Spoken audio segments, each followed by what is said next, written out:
Yeah, look, I mean, obviously we're bitterly disappointed with last week, and it's but we've had a good chance to move on. You have to do that in this business, and we've taken a lot of lessons out of it. It feels quite exciting playing a new opposition, and clearly we've gone back to some combinations that have worked for us through that second and third tests in the Bledisloe, and they've had a chance to have a week off playing, but another week of training, and I know I'm really excited to go out there again.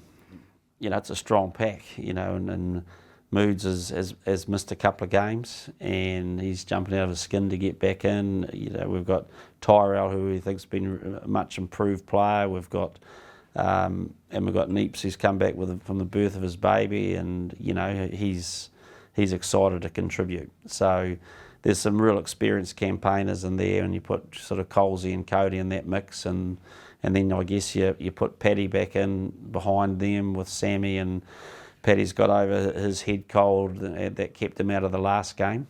Well, we went into this year knowing that Loosehead was an area we had to build some depth, and particularly with Offa sort of wanting to move over to Tighthead and making a real good fist of that, and because he's been a regular Loosehead for us in the past, so we had to build some depth at Loosehead, and I think Alex was a player that we really targeted along with Carl, and obviously they selected him along with George Bauer, and we just feel that the more time we can give Alex, he started off really well, and he probably learnt quite a bit in Brisbane, I thought.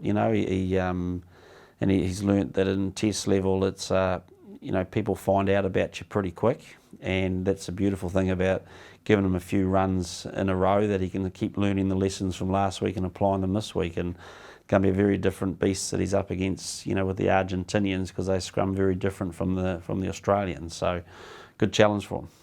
We've got a lot of respect for a lot of their footballers individually, and we know, you only go back to Buenos Aires last year, and we had a real arm wrestle with them. We know how tough they can be. I'm sure they're going to be playing for a whole lot of people back home. So, promises to be a big game.